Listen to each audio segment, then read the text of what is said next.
গণ অভ্যুত্থানের মধ্য দিয়ে সরকারকে পরাজিত করতে না পারলে হামলা মামলার জীবন থেকে আমরা মুক্তি পাব না বলে মন্তব্য করেছেন বিএনপির ভাইস চেয়ারম্যান শামসুজ্জামান দুদু।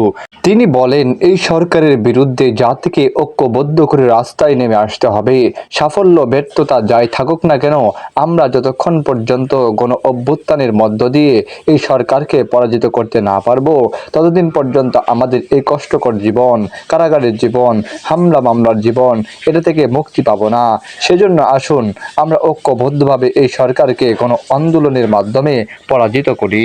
মঙ্গলবার নয়াপল্টনে দলের কেন্দ্রীয় কার্যালয়ের নিচতলায় জিয়া শিশু কিশোর মেলা ঢাকা মহানগর দক্ষিণের উদ্যোগে বিএনপির প্রতিষ্ঠাতা জিয়াউর রহমানের ৪৩তম শাহাদাত বার্ষিকী উপলক্ষে স্বেচ্ছায় রক্তদান কর্মসূচিতে প্রধান অতিথির বক্তব্যে তিনি এসব কথা বলেন। শামসুজ্জামান দুদু বলেন, বাংলাদেশ সেই দিনই স্বয়ংসম্পূর্ণ অর্জন করবে যেদিন এদেশে গণতন্ত্র প্রতিষ্ঠা করা সম্ভব হবে।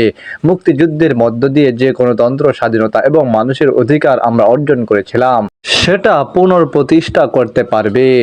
এই ৫২-৫৩ বছরের পরে আমরা দুর্নীতিবাজদের, সে দেশে থাকুক আর বিদেশে পালিয়ে যাক, তাদের বিচারের আওতায় এনে যথাযথভাবে কাঠগড়ায় দাঁড় করাতে পারলে আমরা মনে করব জাতির জন্য কিছু করতে পেরেছি, দেশের জন্য কিছু করতে পেরেছি, মানুষের জন্য কিছু করতে পেরেছি।